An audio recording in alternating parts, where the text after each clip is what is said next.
क्या आप मानेंगे कि एक 105 साल तक जीने वाला एक डॉक्टर ना दवा लेता था, ना सख्त डाइट मानता था, फिर भी हर दिन ऊर्जावान, तेज दिमाग और खुशमिजाज रहता था?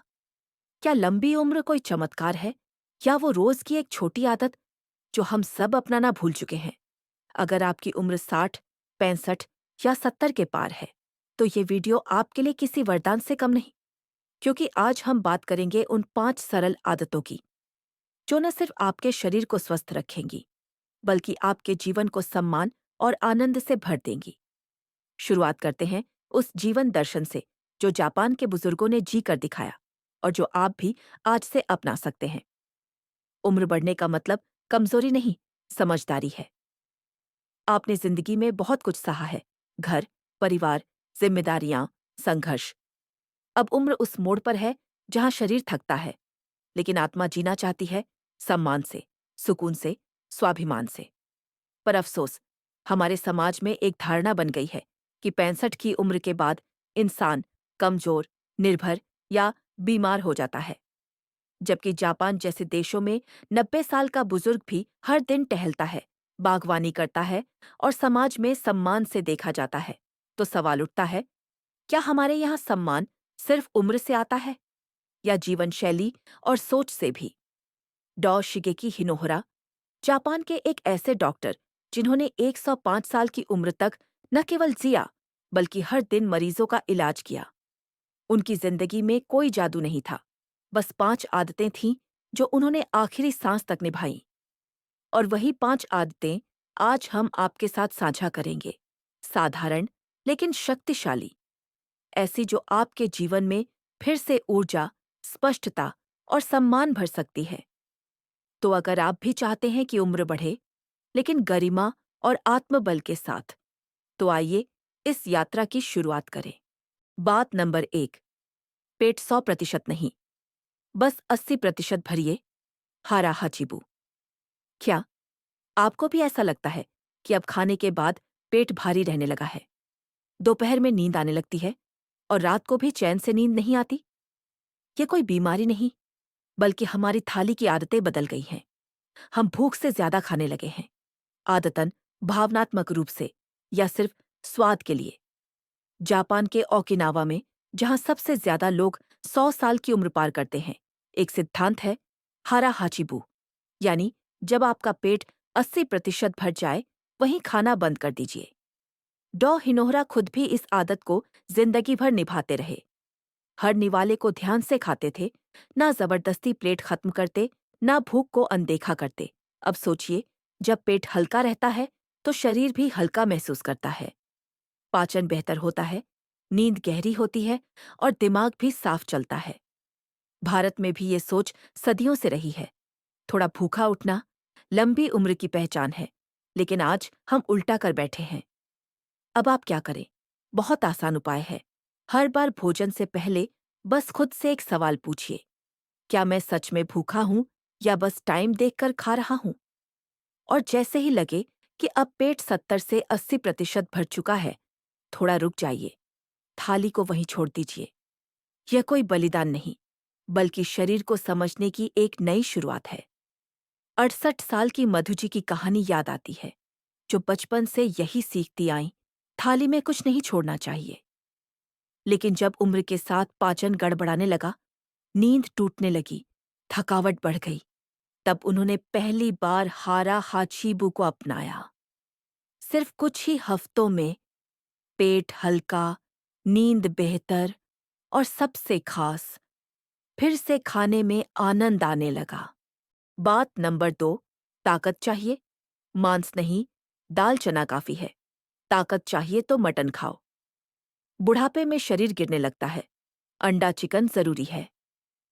आपने भी शायद जिंदगी में ये बातें 1000 बार सुनी होंगी, लेकिन क्या आपने कभी देखा है, जापान के ओकिनावा में, जहां दुनिया के सबसे दीर्घायु लोग रहते हैं, वहां 90 साल का बुजुर्ग खेतों में काम करता है, बागवानी करता है और दिन भर ऊर्जावान रहता है, बिना मांस, बिना अंडे, सिर्फ दाल, सोया और सब्जियों पर। डॉ हिनोहरा का भी यही राज था। उन्होंने हमेशा पौध आधारित प्रोटीन को अपनाया, टोफू मिसो, सोया, ऐसे खाद्य जो शरीर को धीरे धीरे लेकिन स्थायी ताकत देते हैं। भारत में हमारे पास ये सब पहले से है। अरहर, मूंग, चना, बेसन, मूंगफली, सोया चंक्स। हमारी दादी नानी ने इन्हीं चीजों से पीढ़ियों को ताकत दी है, बिना किसी प्रोटीन पाउडर के। अब सोचिए, एक मूंग दाल का चीला, चना पालक की सब्जी, दाल भात या बेसन की खड़ी। ये सब बनाना आसान है, खाने में स्वादिष्ट है और शरीर पर कोमल प्रभाव डालते हैं। मधु जी की कहानी देखिए। उम्र 65, एक सेवानिवृत्त स्कूल टीचर। डॉक्टर ने कहा, कोलेस्ट्रॉल बढ़ा है, सूजन भी है, तो मांस थोड़ा कम किया। पहले डर था, कमजोरी आ जाएगी।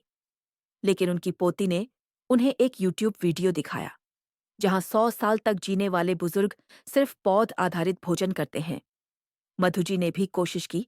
नाश्ते में मूंग दाल का चीला, दोपहर में चने की सब्जी, शाम को मूंगफली और गुड़ का स्नैक। नतीजा, थकावट गायब, पाचन बेहतर, नींद गहरी।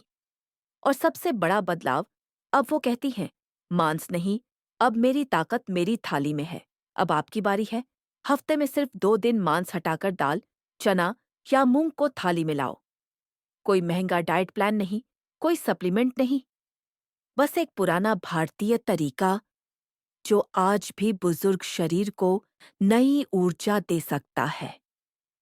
सादा खाओ, लेकिन समझदारी से खाओ। यही है लंबी उम्र की दूसरी कुंजी। बात नंबर 3, सेहत की जड़ पेट में है और इलाज आपकी रसोई में। क्या आप जानते हैं, नींद ठीक नहीं आती, दिमाग भारी रहता है या बार बार पेट फूल जाता है, तो समस्या अक्सर वहीं होती है जहां हम सबसे कम ध्यान देते हैं, आंतों में। जापान के ओकिनावा में हर दिन की शुरुआत होती है एक कटोरी गर्म मिसो सूप से। न कोई टॉनिक, न महंगी दवा, बस एक छोटी सी आदत जो पूरे शरीर को अंदर से संतुलित कर देती है।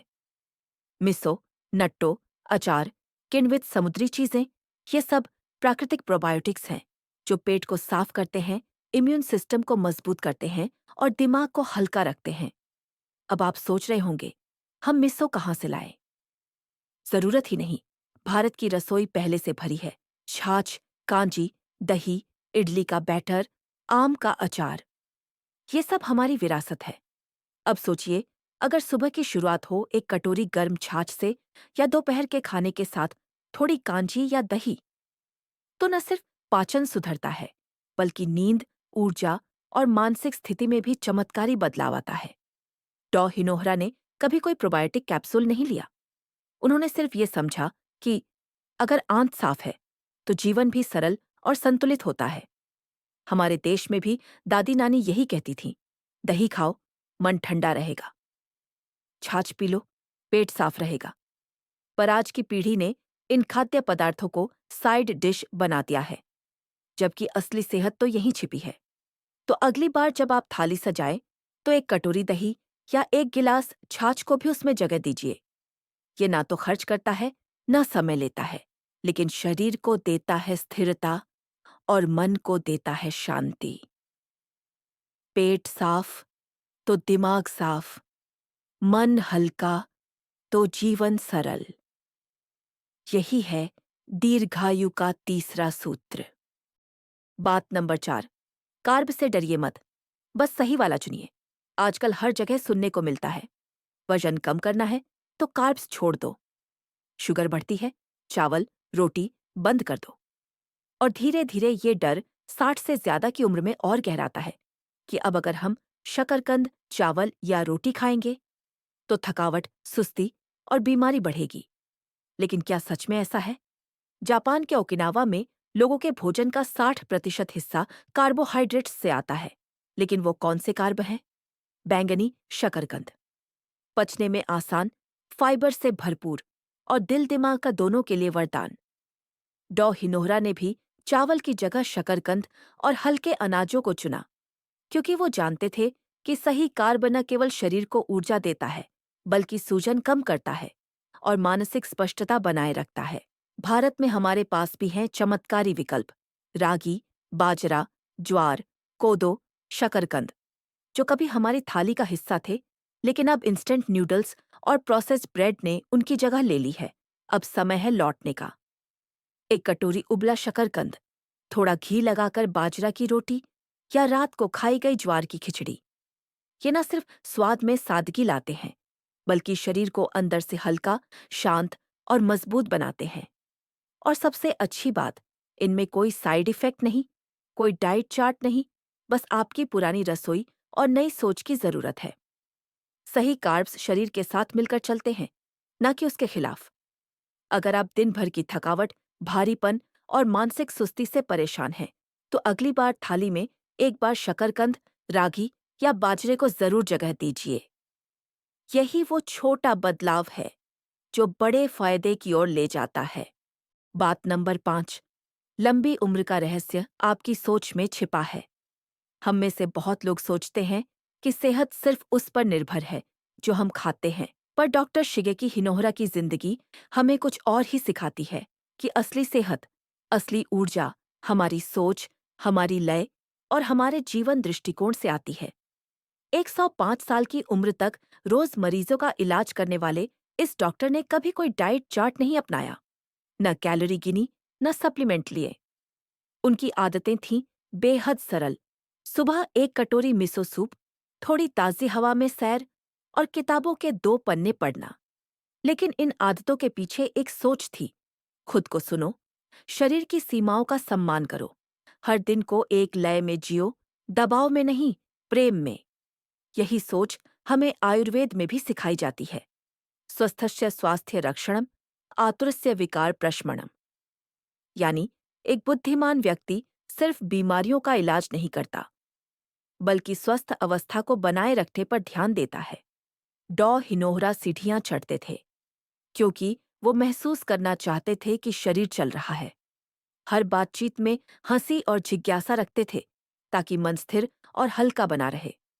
वो कहते थे, लंबी उम्र कोई लक्ष्य नहीं है, बल्कि हर दिन को अर्थ और लय के साथ जीने की कला है।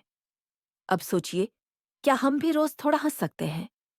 सुबह तुलसी को जल देना, थोड़ी धूप में बैठना या सिर्फ अपनी थाली को ध्यान से देखना, क्या ये भी सेहत का हिस्सा हो सकता है? जरूर हो सकता है, क्योंकि जीवन एक दौड़ नहीं, एक संगीत है। और जब हम उस संगीत में बहना सीख जाते हैं, तो उम्र हमारे लिए सिर्फ एक नंबर रह जाती है। आज आप क्या चुनेंगे? तनाव में जीना या तालमेल में? याद रखिए, एक सोच बदलती है जीवन की दिशा। और यही है डॉ हिनोहरा की दीर्घायु का अंतिम लेकिन सबसे प्रभावशाली सूत्र। चिंतन, क्या आपने कभी ठहरकर खुद से बात की है? हम अक्सर पूछते हैं, औरों ने हमारे लिए क्या किया? लेकिन क्या कभी ये भी सोचा, हमने अपने शरीर के लिए क्या किया? वो शरीर जिसने 60, 70, 80 साल तक आपके हर दुख दर्द को झेला, हर सीढ़ी चढ़ी, हर चिंता में साथ रहा। अब वही शरीर थक गया है, लेकिन पूरी तरह टूटा नहीं। अब वक्त है उसे सहारा देने का, सम्मान देने का, उसके साथ एक रिश्ता फिर से बनाने का। हम अपनी थाली तो सजाते हैं, पर क्या उसे महसूस करते हैं? हम वॉक पर तो जाते हैं, पर क्या उस हवा को महसूस करते हैं? हम सोते हैं, पर क्या सच में चैन की नींद लेते हैं? डॉ हिनोहरा ने कभी भी अपनी उम्र को कमजोरी नहीं माना। उन्होंने उम्र को एक अवसर माना, नई आदतें अपनाने का, नई लय से जीने का। अब आप भी ये सवाल खुद से पूछिए, क्या मैं हर दिन को अर्थ के साथ जी रहा हूँ, या बस आदत से बंधा हुआ चल रहा हूँ? कभी कभी बदलाव के लिए कोई भारी फैसला लेने की जरूरत नहीं होती। बस एक छोटा सा ठहराव चाहिए, एक निवाला कम, एक बात कम बोलना या एक सांस ज्यादा गहराई से लेना। चिंतन कोई प्रवचन नहीं है, ये आत्मा की फुसफुसाहट है, जो तब सुनाई देती है जब हम थोड़ा चुप होते हैं। आज बस कुछ पल अपने भीतर उतरिए और खुद से वो पहला वादा कीजिए कि अब से मैं अपने जीवन को आसान, संतुलित और सम्मानपूर्ण बनाऊंगा। निष्कर्ष, लंबी उम्र का रास्ता आसान भी है और सुंदर भी। आज आपने जाना कि 100 साल तक जीना कोई चमत्कार नहीं है, बल्कि हर दिन की 5 छोटी छोटी आदतों का असर है। जब आप पेट 88% भरने पर रुक जाते हैं, जब थाली में चना, मूंग और बेसन जैसी चीजें जगह पाती हैं। जब छाछ, दही और कांजी जैसे घरेलू उपाय आपकी रसोई में लौटते हैं, जब शकरकंद और बाजरे की सादगी प्रोसेस्ड खाने की जगह ले लेती है, और जब आप जीवन को एक रेस नहीं, एक राग की तरह जीना शुरू करते हैं, तब उम्र नहीं थकती, बल्कि आपका आत्मबल और भी चमकने लगता है। इसलिए बदलाव की शुरुआत किसी महंगे इलाज या विदेशी डाइट से नहीं होती। वो शुरुआत होती है थाली से, सोच से और थोड़ा ठहरने से। गंत का भाव, अब आपकी बारी है। अगर आज की बातें आपके दिल को छू गई हों, तो नीचे एक सवाल का जवाब जरूर दीजिए। आप इनमें से कौन सी एक आदत को सबसे पहले अपनाना चाहेंगे? कमेंट में लिखिए, क्योंकि आपकी एक बात किसी और बुजुर्ग के लिए प्रेरणा बन सकती है। और अगर आपको यह वीडियो उपयोगी लगा हो, तो लाइक जरूर करें, अपने परिवार के साथ शेयर करें, और ऐसे ही और आत्मिक और उपयोगी वीडियो के लिए हमारे चैनल को सब्सक्राइब करना न भूलें। वृद्ध ज्ञान, बुजुर्गों की बातें, पर हर हफ्ते हम मिलते हैं ऐसी ही सच्ची, सरल और सार्थक बातों के साथ, क्योंकि उम्र कोई बोझ नहीं, वो तो अनुभव का उजाला है, और हम चाहते हैं कि वो उजाला दूर तक फैले।